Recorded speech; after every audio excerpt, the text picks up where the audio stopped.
УКМКнын маалыматына ылайык, башаламандыкка катышкандардын саны 200дөн 700гө чейин болгон. Ал эми жалпыга маалымдоо каражаттарында миңдей адам катышканы айтылат. Фактчек KG бул маалыматты текшерип көрдү.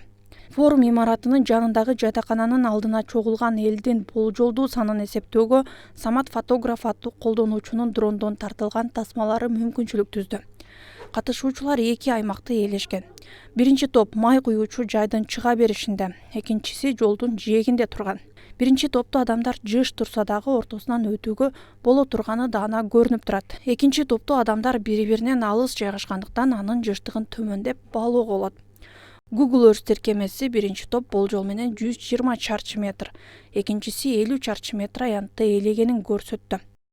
Герберт Джейкобстун формуласына ылайык, эгерде адамдар бири-бирине тыгыз жайгашып, алардын арасынан киши өтө алгыс болсо 1 чарчы метрге 4,3 адам деп эсептелинет.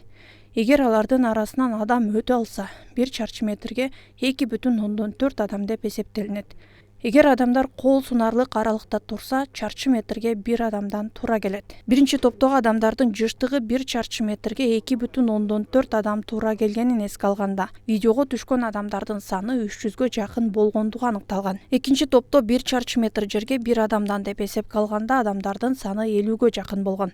Демек 7-апрель көчөсү менен Кийизбаева көчөлөрүнүн кесилишинде 350гө жакын адам чогулду деп жыйынтык чыгарсак болот. Самат фотограф колдонуучусунун видеосунан 7-апрель көчөсү менен Чүй проспектисинин кесилишинде чогулган элдин дагы болжолдуу санын эсептей алабыз. Google Earth демонстранттар болжол менен 1000 чарчы метр аянтты ээлегенин көрсөттү. Жыштыктын төмөндүгүн 1 чарчы метрге 1 адам деп эсепке алганда, кесилишке чогулгандардын жалпы саны 900 000 адамдан ашкан эмес. Жыйынтык 17-18 майдагы нааразычылык акцияларында 7-апрель менен Кийизбаева көчөлөрүнүн кесилишинде 350гө жакын адам, ал эми 7-апрель көчөсү менен Чүй проспектисинин кесилишинде 900 000 адам чогулган.